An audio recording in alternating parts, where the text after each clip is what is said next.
হে WhatsApp guys, কেমন আছো সবাই? আশা করি সবাই খুব ভালো আছো। সেভেজ ফুড 20 নতুন আরেকটা ভিডিওতে তোমাদের সবাইকে স্বাগতম। তো এখন থেকে আমরা কিন্তু সেভেজ ফুড 20তে ডিসিপ্লিন মেনটেন করে আমরা কন্টেন্ট আনছি, মানে আগে থেকে আমরা সিলেক্ট করে রাখছি যে এরপরে কি কি কন্টেন্ট আসবে। তো গত ভিডিওতে আমরা যে লিস্টটা দিয়েছিলাম সেই লিস্টের একটা সিনেমা আজকে আসবে, যেটা নাম হচ্ছে স্কেপিস্ট। তো যাই হোক, 2008 সালে রিলিজকৃত এই ব্রিটিশ সিনেমাটির IMDb রেটিং হচ্ছে 6.7। আর এইটার স্টোরিতে আমরা দেখবো যে একজন বাবাকে যে জেলের মধ্যে আটকা পড়ে আর তার মেয়ে জেলের বাইরে কোন একটা বিপদে পড়ে। তো ওই বিপদ থেকে বাঁচানোর জন্য বাবা জেল থেকে বেরোতে চায়, কিন্তু আদৌ তারা কি সফল হয় বা কি কি সমস্যা সামনে আসে, এই কাহিনী এই সিনেমাটির গল্প এগিয়ে যাবে। তবে এখানে একটা কথা বলি, এই সিনেমাটির স্টোরি প্রথমে একটু স্লো লাগলেও যত সময় যাবে তুমি তত আস্তে আস্তে স্টোরিটাকে এনজয় করবে। মানে প্রথম হাফ একটু স্লো, বাট পরের হাফ স্টোরিটা অনেক বেশি টুইস্টে ভরা এবং অনেক বেশি মজার না, মানে স্যাড এন্ডিং আর কি। তো যাই হোক, বাড়তি কোনো কথা না বলে খুবই সংক্ষেপে চলো আমরা এই সিনেমাটি সম্পর্কে জেনে আসি। তবে তার আগে যদি কোনো বিজ্ঞাপন থাকে সেটা আমি প্লে করে দেবো, না থাকলে প্লে হবে না। আর বিজ্ঞাপন যদি থাকে তোমরা এটা স্কিপ করে চলে যাবে, কোনো সমস্যা নেই। হ্যালো বন্ধুরা, আজ আমরা এমন একটি অ্যাপ সম্পর্কে তোমাদের বলতে চাই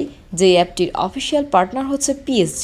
আর এখানে অনেকগুলো ম্যাচ খেলে ল্যাপটপ, আইফোন, স্মার্ট ওয়াচ ও আরও অনেক ক্যাশ প্রাইজ জেতার সুযোগ রয়েছে। আর এই অ্যাপটিতে সকল ধরনের লাইভ ম্যাচের রেজাল্ট দেখতে পারবে এবং এই ম্যাচের স্কোর অনুমান করে গেমও খেলতে পারবে, যেমন কোন টিম জিতবে, কোন টিম কত রান করবে, কে সর্বোচ্চ স্কোর করবে। এছাড়া বিভিন্ন ধরনের গেম রয়েছে, সেগুলো খেলেও ইনকাম করতে পারো। আর রেজিস্ট্রেশনের সময় আমাদের যে প্রোমো কোডটি রয়েছে SAVAGE100, এটা ব্যবহার করলে প্রথম ডিপোজিটে 26,000 টাকা পর্যন্ত বোনাস পেতে পারো। আর এই টাকা তুমি খুব সহজেই বিকাশ, ব্যাংক এবং অন্যান্য সহজ পদ্ধতির মাধ্যমে উঠাতে পারো। তো আর দেরি কিসের? ডেসক্রিপশনে প্রোমো কোড এবং পিন কমেন্টে প্রোমো কোড সহ সাইন আপ লিঙ্ক রয়েছে, সেটা ব্যবহার করো এবং ক্যাশ প্রাইজ জিতো। আর এখানে আরেকটা কথা মনে রেখো, আমরা যেই বিজ্ঞাপন দেই না কেন, অনলাইন থেকে টাকা আয় করা এত সহজ কোনো ব্যাপার নয়।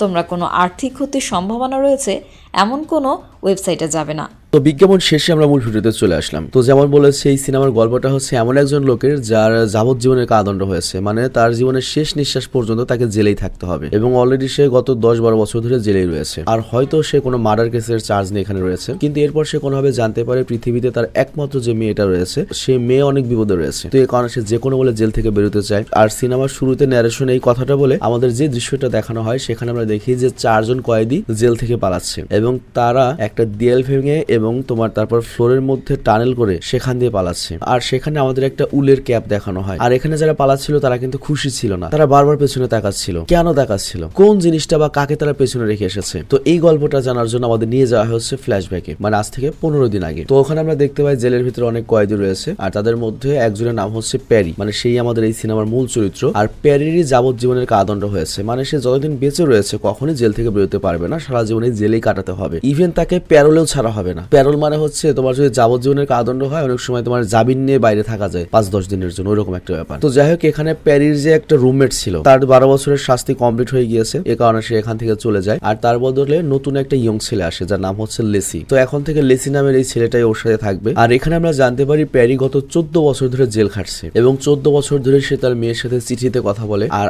আজকে তার কাছে একটা লেটার এসেছে, তবে এই লেটারটা তার মেয়ের কাছ থেকে আসেনি। এই লেটারটা এসেছে হচ্ছে তার মেয়ের কোন একটা পরিচিত পার্সনের কাছ থেকে, যেখানে বলা হয়েছে যে ড্রাগের ওভারডোজের কারণে তার মেয়ের শরীর খুবই খারাপ, মানে তার মেয়ে একজন ড্রাগ অ্যাডিক্টেড এবং সে মারাও যেতে পারে। তো এই লেটার পাওয়ার পরে পেরি অনেক চিন্তায় পড়ে যায়, কারণ সে তার একমাত্র মেয়েকে অনেক বেশি ভালোবাসে, পৃথিবীতে আর কেউ নাই তার। তো এই কারণে এই বিষয়টা তার মাথায় একটা ট্রিগার করে যে আমাকে জেল থেকে যে কোনো ভাবে বেরিয়ে আমার মেয়ের সাথে দেখা করতে হবে, আমার মেয়েকে বাঁচাতে হবে। কিন্তু কিছু তো উপায় নেই, কিছু তো করার নেই। তো যাই হোক, ও যখন এরপর ওয়াশিং মেশিনের ভেতরে কাপড় নিতে যায়, তখনই দেখতে পায় সেখানে এমন একটা জায়গা রয়েছে যেখান থেকে ড্রয়ারের বাতাস বা পানি বের হওয়ার রাস্তা রয়েছে। মানে বুঝতেই পারছো একটা জেলখানার ওয়াশিং মেশিন কত বড় হতে পারে, এতগুলো কয়েদির কাপড় চোপড় হয়। তো ওই ওয়াশিং মেশিনের যে পানিগুলো তোমার রিলিজ হয় বা বাতাস বা কম্প্রেস গুলো যে রিলিজ হয়, তার জন্য একটা ড্রেনেজ সিস্টেম রয়েছে এবং তার উপরে একটা এয়ার ভেন্ট রয়েছে এবং এয়ার ভেন্টের সাথে সে একটা পানির পাইপ দেখে আর বুঝতে পারে যে এই রাস্তা সরাসরি হয়তো নদীর সাথে কানেক্টেড আর এখান থেকে হয়তো পালানো যাবে। কিন্তু সে জানে এখান থেকে একা পালানো যাবে না। তো এই কারণে সে তার সবচেয়ে ঘনিষ্ঠ বন্ধু ব্রাডিকে তার পুরো প্ল্যান বলে এবং সে বলে, দেখো আমার মেয়ের 2 বার হার্ট অ্যাটাক হয়েছে, তো আমি যে কোনো বলে এখান থেকে পালিয়ে গিয়ে তার সাথে দেখা করতে চাই, তাকে আমার খুব প্রয়োজন। বাট ব্রাডি ব্রডি বলে তুমি যেটা বলছো এটা ছেলের হাতে মনা এত সহজ না, কারণ তুমি দেখেছো এয়ারভেন্ট, কিন্তু ওই এয়ারভেন্ট যেটাতে আটকে রাখা হয়েছে সেটা একেবারে সলিড স্টিল দিয়ে তৈরি, যেটা কোনোভাবেই খোলার সিস্টেম নেই, নাট বোল্টের সিস্টেমও নেই। মানে বুঝতেই পারছো যেখান থেকে পানিটা পাস হয় ওটা একবারে সলিড স্টিল দিয়ে তৈরি। বাট পেরি তখন বলে এই কাজটা একজন তো করতে পারে, আর সে হচ্ছে লেনি। তো লেনি মূলত একজন চোর আর বক্সার, অনেক শক্তিশালী পাওয়ারফুল। তো ব্রডি বলে দেখো ধরলাম তুমি এয়ারভেন্টের ভেতরে ঢুকলে, তারপরেও তো খুব বেশি দূর যেতে পারবে না। পেরি তখন বলে এই জন্যই তো আমি তোমাকে জিজ্ঞেস করছি, তোমার সাথে আমি এই প্ল্যানটা করতে চাই। তো অ্যাকচুয়ালি ব্রডির কাছে এই পুরো জেলের নকশার আইডিয়া রয়েছে যে কোথায় কিভাবে বেরোনো যেতে পারে, কিন্তু ব্রডি রিস্ক নিতে চায় না। আর এখানে লক্ষ্য ব্রডিরও কিন্তু আজীবনের কারাদণ্ড হয়েছে, ওরও সারা জীবন জেলেই পুষতে হবে। তবে তারপরে ব্রডি এখানে রিস্ক নেয় না, আর এ কারণে প্যারি করে কি লেনির কাছে যায়, মানে ওই চোরের কাছে, এবং প্ল্যানের ব্যাপারে বলে। আর চোর তো চোরি, ওর হেল্প করতে রাজি হয়ে যায়, মানে চোরদের তো লুকিয়ে থাকার অভ্যাস আছে। তো যাই হোক এরপর দেখা যায় ব্রডিও রাজি হয়ে গিয়েছে, কারণ সারা জীবন এখানে থাকা তাদের পক্ষে সম্ভব নয়। তো যাই হোক এরপর তারা তিনজন একসাথে মিলে প্ল্যান বানাতে শুরু করে। তো প্যারি ওদের দুজনকে বলে আমাদের যে কোনো ভাবে লন্ড্রি পর্যন্ত পৌঁছাতে হবে, কিন্তু তখন ব্র্যাডি বলে লন্ড্রি পর্যন্ত পৌঁছানো তো এত সহজ নয়, কারণ সেখানে 3টা গেট রয়েছে আর ওইখানে গার্ডও রয়েছে। তো এরপর প্যারি লেনিকে বলে আমরা কি করতে পারি। লেনি বলে দেখো আমি চোর, জাদুকর নই, তো এই ব্যাপারে আমি তোমাকে হেল্প করতে পারবো না। বাট প্যারি তখন বলে দেখো সেখানে পৌঁছানোর আরেকটা রাস্তা রয়েছে, জেলের ভেতরে যে একটা চার্জ রয়েছে ওই চার্জের ভেতরে একটা কনভেনশন রুম রয়েছে, আর কনভেনশন রুম সম্পর্কে অবশ্যই তোমাদের ধারণা রয়েছে, মানে খ্রিস্টান ধর্মে একটা জায়গা থেকে তুমি তোমার মনের কথা সব বলতে পারবে ফাদারকে। তো যাই হোক ওই কনভেনশন রুমে একটা রাস্তা রয়েছে যেটা সরাসরি লন্ড্রি পর্যন্ত পৌঁছে গিয়েছে। বাট লেনি তখন বলে আই মিন চোর বলে যে আমরা ওই চার্জের ভেতরে যাবো কিভাবে। পেরি তখন বলে দেখো এর রাস্তা আমার কাছে আছে। তো অ্যাকচুয়ালি পেরি যখন চার্জের ভেতরে গিয়েছিল তখন সেখানকার যে দরজা ছিল চার্জের সেই চাবিটা লাগানো ছিল, এবং ওই চাবিতেও করেছে কি সাবানের মধ্যে ছাপ নিয়ে এসেছে। তো এর মানে ওরা এখন এটার সলিড একটা নকল চাবি বানাতে পারবে। কিন্তু এখনো সবচেয়ে বড় প্রবলেমটা হচ্ছে তারা যখন লন্ড্রি পর্যন্ত পৌঁছে যাবে এবং ওইখানে যে এয়ারভেন্টটা রয়েছে যেটা সলিড লোহার তৈরি সেটাকে কাটবে কিভাবে, কারণ ওটা তো কোনো নাট বল্টু নেই, আর ওটাকে কাটা এত সহজ নয়। বাট তখন লেনি একটা উপায় বের করে ফেলে। লেনি বলে দেখো লোহার যে কোনো জিনিস কাটবে হচ্ছে হীরায়, হীরা মানে হচ্ছে কাঁচ কাটার হীরা আর কি, বা লোহা কাটার হীরা। তো করে কি পাইপ দিয়ে একটা রড বানায় যেটা গোল ঘুরে মনে করো হীরা লাগালে গোল কেটে ফেলতে পারবে, আর এমন একটা সিস্টেম করে ওটার মধ্যে যেখানে হীরাটা ফিট করতে পারবে স্টিল কাটবে। কিন্তু সবচেয়ে বড় চ্যালেঞ্জ হলো ওরা জেলের মধ্যে হীরা কই পাবে। তো বাকি সবাই যখন এই প্রশ্ন করছিল তখন ওদেরকে মনে করে দেয় লেনি যে আমি একটা চোর, এটা ভুলে গেলে চলবে না, আমি জানি হীরা এই জেলে একজনের কাছে রয়েছে, কিন্তু সেটাকে অর্জন করা এত সহজ নয়। অ্যাকচুয়ালি এই জেলে একজন কয়েদি রয়েছে WWE সুপারস্টার শিমাস। তোমরা যদি WWE দেখে থাকো তাহলে শিমাসকে চিনবে। তো শিমাসের একটা দাঁত রয়েছে যেটা হীরার তৈরি। তো এখানে মাঝে মাঝে কয়েদিদের ফাইট হয়। তো লেনি করে কি ওকে ফাইটের চ্যালেঞ্জ করে, আর এখানে লক্ষ্য ওর সাথে যে কেউ ফাইট করতে ভয় পায় কারণ ও ডেঞ্জারাস ফাইটার। তবে তারপরেও লেনি ওই হীরাটার জন্য ওর সাথে ফাইটের চ্যালেঞ্জ দেয়। তো ফাইট শুরু হওয়ার পরে আমরা দেখতে পাই ওই ফাইটার লেনিকে কিন্তু অনেক মারে, কিন্তু লেনি অনেক মার খাওয়ার পর ওর তো লক্ষ্য ছিল খালি দাঁতটা লাগবে, ও কোনো রকমের দাঁতটা ভেঙে ফেলতে সমর্থ হয় এবং দাঁতটা নিয়ে নেয়,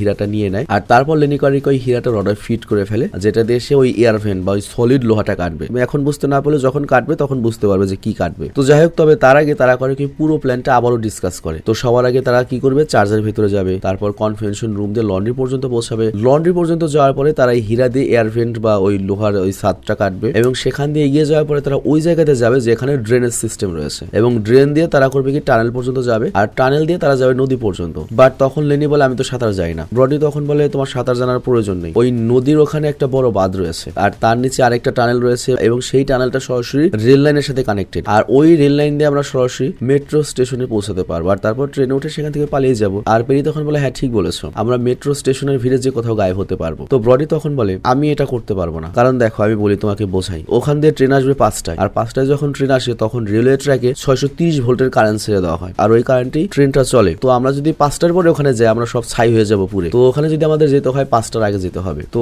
সব প্ল্যান পুরো রেডি, এখন শুধুমাত্র তাদের ওই প্ল্যান অনুযায়ী কাজ করতে হবে। কিন্তু ব্যাপারটা তো সহজ নয়, কথায় আছে না বাতাসেরও কান আছে দেয়ালেরও কান আছে। তো এখানে এটাই হয়। এখানে টনি নামের একটা বদমাশ কয়েদি ওদেরকে প্ল্যানিং করতে দেখে ফেলে, সব শুনে ফেলে। তো প্যারি যখন গোসল করছিল তখন ওই গে টাইপ শালা কয়েদি করে কি পেরির কাছে যায় এবং বলে আমাকে আধা কিলো ড্রাগস দিবি, তা না হলে তোদের প্ল্যান সবাইকে জানিয়ে দেবো, আর কখনোই এখান থেকে পালাতে পারবে না। তো এই টনি কিন্তু একবারে নর্মাল কয়েদি না, টনি হচ্ছে এই জেলের সবচেয়ে ভয়ঙ্কর বা মাফিয়া কয়েদির ছোট ভাই। আর এই কারণ ওর ভাইয়ের ক্ষমতাও করে কি সবার উপর রুল করে, যা ইচ্ছে তাই করে, যাকে ইচ্ছে তাকে মারতে পারে, আর ওর বড় ভাইয়ের জন্য কেউ ওর গায়ে হাতও লাগাতে পারে না। তো যাই হোক ওর হাত থেকে মুক্ত পেতে হলে টনিকে আধা কিলো ড্রাগ দিতে হবে, আর এই কাজটা শুধুমাত্র একজন লোক করতে পারে, সেটা হচ্ছে বাতিস্তা, যে একজন কয়েদি, তবে সে কেমিস্ট। তো এর আগেও সে জেলে বসে অনেকবার ড্রাগস বানিয়েছে। তো পেরি ওর কাছে গিয়ে সব প্ল্যান খুলে বলে এবং বলে আমার কাজ যদি করে দাও তাহলে আমি তোমাকে সাথে নিয়ে জেল থেকে পালাবো। বাতিস্তা রাজি হয়ে যায়, মানে ওরও যাবজ্জীবনের কারাদণ্ড। তো যাই হোক এরপর সে পেরিকে আধা কিলো ড্রাগস বানিয়ে দেয়, আর পরের দিন সকালে টনি করে কি পেরির সেলে ড্রাগস নিতে আসে, আর তখন আমরা সেখানে পেরির যে সেলমেট আই মিন রুমমেট লেসিকে দেখতে পাই। তো এখানে লোক আমি যে বলেছি যে শালা টনি গে টাইপের, ও করে কি এখানে আসার পরে লেসিকে রেপ করতে চায়, আর কয়েকবার চেষ্টাও করেছে, এই কারণে লেসি আত্মহত্যারও চেষ্টা চেষ্টা করেছিল, কিন্তু পেরি ওকে বাঁচিয়ে রেখেছে সাহস দিয়ে। তো এখানে টনি আবার এসে লেসির সাথে অসভ্যতা করে, কিন্তু পেরি তার মাইন্ড ডাইভার্ট করে ওকে কাছে নিয়ে আসে এবং ওর চাহিদা অনুযায়ী আধা কিলো ড্রাগ দিয়ে দেয়। কিন্তু লেসি অনেক বেশি খেপে গিয়েছিল, মানে বুঝতেই পারছো সুইসাইড করতে যাচ্ছে, ওর নিজের জীবনের প্রতি আর কোনো মায়া আছে নাকি যে ওকে মেরে মরবো। ও করে একটা চেয়ার তুলে টনির উপর মারাত্মক আঘাত করতে থাকে আর তারপর বালিশ চাপা দিয়ে ওকে মেরেই ফেলার চেষ্টা করে, বাট পেরি ওকে বাধা দেয়। কিন্তু অ্যাকচুয়ালি ওকে মেরে ফেলাই উচিত ছিল। সিরিয়াসলি যাবজ্জীবনের কারাদণ্ড তো হয়েছে, এর চেয়ে আর কি হবে, সর্বোচ্চ ফাঁসি, জেলে থাকার চেয়ে ফাঁসি হওয়া ভালো। কিন্তু এরকম অত্যাচার সহ্য করে থাকা সম্ভব নাকি? তো যাই হোক, পেরির বাধা খেয়ে ওই সুযোগে টনি করে কি সেখান থেকে পালিয়ে যায়, কিন্তু আধমরা হয়েছিল এই কারণে সিঁড়ি থেকে যখন ও নামতে যায় ও সিঁড়ি দিয়ে গড়িয়ে পড়ে এবং মারা যায়। আর এখানে লক্ষ্য ওই টনির সাথে ওর একটা চামচা কয়েদি এসেছিল, ওই সবকিছু নিজের চোখে দেখেছে, কিন্তু ও করে কি ড্রাগস নিয়ে পালিয়ে যায় এবং হারামজাদা আর কোনো চিন্তা নাই, ও করে কি যখন ড্রাগস নেয় ওই ড্রাগস নিয়ে সাথে সাথে মারা যায়। অ্যাকচুয়ালি এই প্ল্যানটা বাতিস্তার পেরি ইচ্ছা করে করেছিল যাতে এই দুই হারামজাদা ড্রাগস নিয়ে মরে, আর ড্রাগস নিয়ে বললে কারোর উপর কোনো দোষ আসবে না। কিন্তু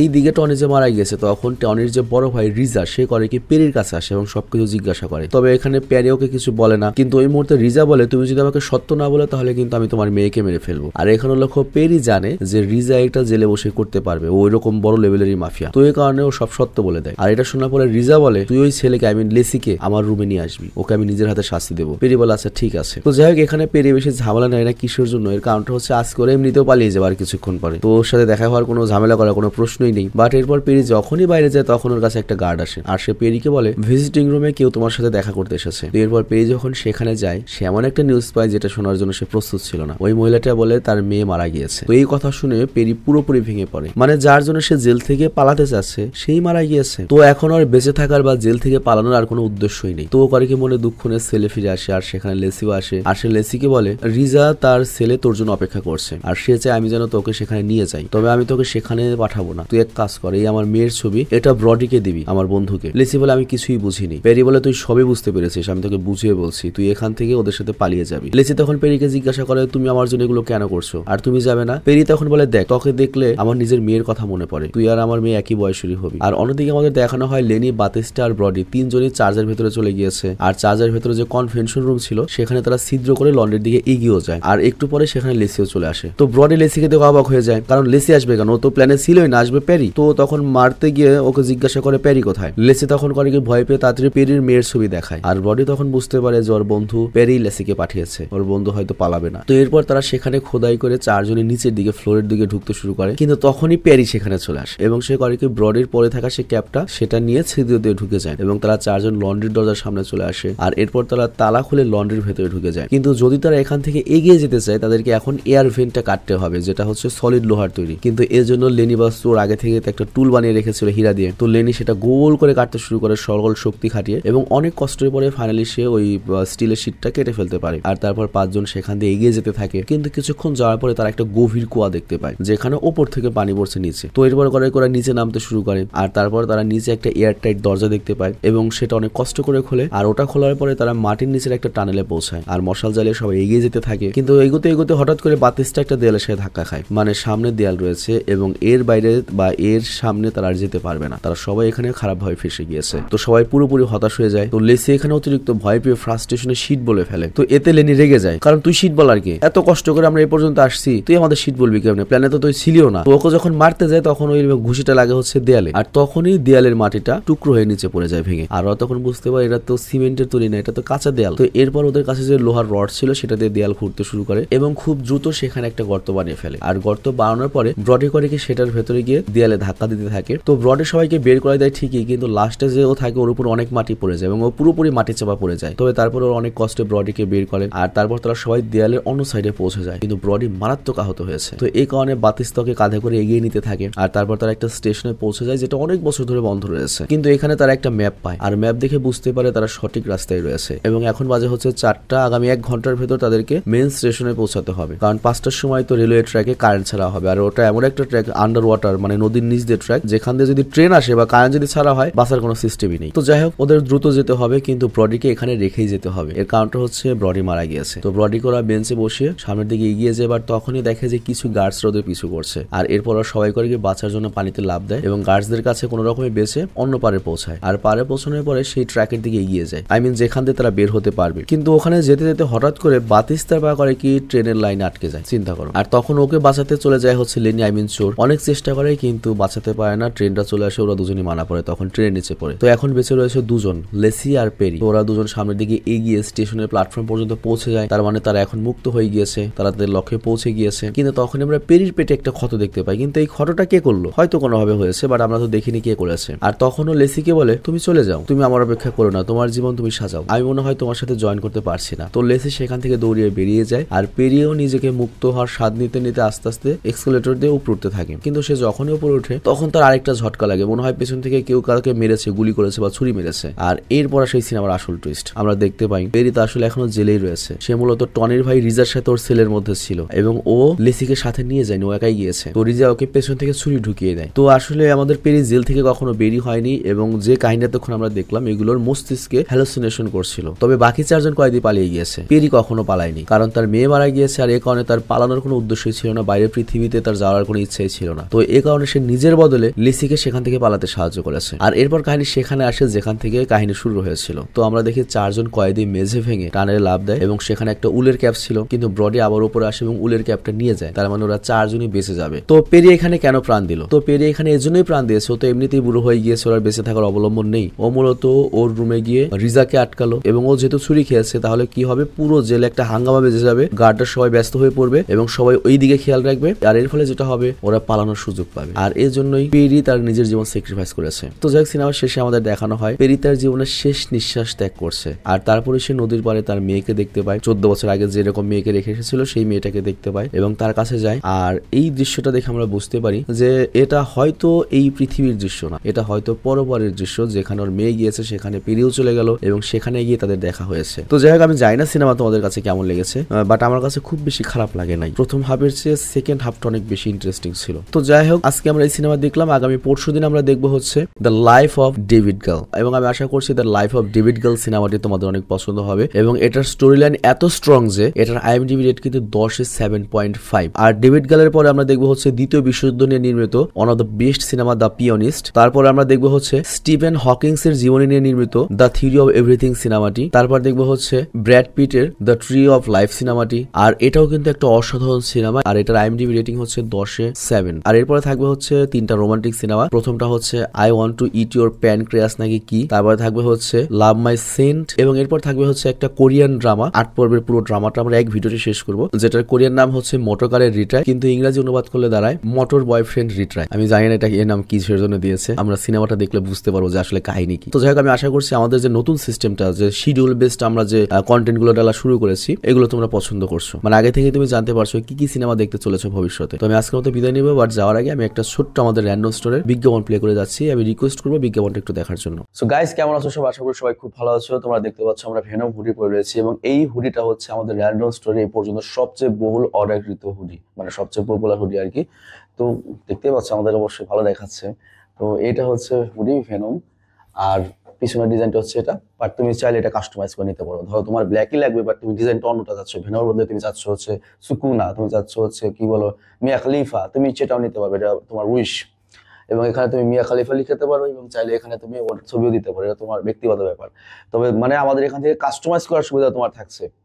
আর এছাড়া আরেকটা যে সুবিধা থাকছে আমাদের কাছ থেকে, তোমরা যদি অর্ডার করো তাহলে কিন্তু তোমরা পাবে হচ্ছে একটা কুপন, এবং ওই কুপনের মাধ্যমে তোমরা আমাদের যে উইন্টার ক্যাম্পেইন রয়েছে সেই ক্যাম্পেইনে অংশগ্রহণ করতে পারছো এবং সেই ক্যাম্পেইনে তুমি জিতে যেতে পারো একটা রয়্যাল এনফিল্ড এবং জিক্সার বাইক সহ আর অনেক পুরস্কার। তো তোমরা যারা আমাদের কাছ থেকে স্পেশাল ভেনম হুডিটি অর্ডার করতে চাও এবং আমাদের এই উইন্টার ক্যাম্পেইনে অংশগ্রহণ করতে চাও, তারা সিম্পলি আমাদের যাবে হচ্ছে পেজে বা ওয়েবসাইটে। তো পেজ আর ওয়েবসাইটের লিঙ্ক আমি ডিসক্রিপশন এবং পিন কমেন্টে দিয়ে দিয়েছি। এছাড়াও আমাদের যে কাস্টমার কেয়ার নাম্বার রয়েছে, যেখানে কল দিয়ে তুমি সরাসরি কথা বলতে পারবে, কিভাবে অর্ডার করতে হবে সেটা জানতে পারবে, বা আরো কোনো প্রশ্ন থাকলে সেটা তুমি করতে পারবে, সেই কাস্টমার কেয়ার নাম্বারটি আমি দিয়ে দিয়েছি ডিসক্রিপশন এবং পিন কমেন্টে। তো আমি বিদায় নিচ্ছি, ভালো থেকো, সুস্থ থেকো, টেক কেয়ার, বাই বাই।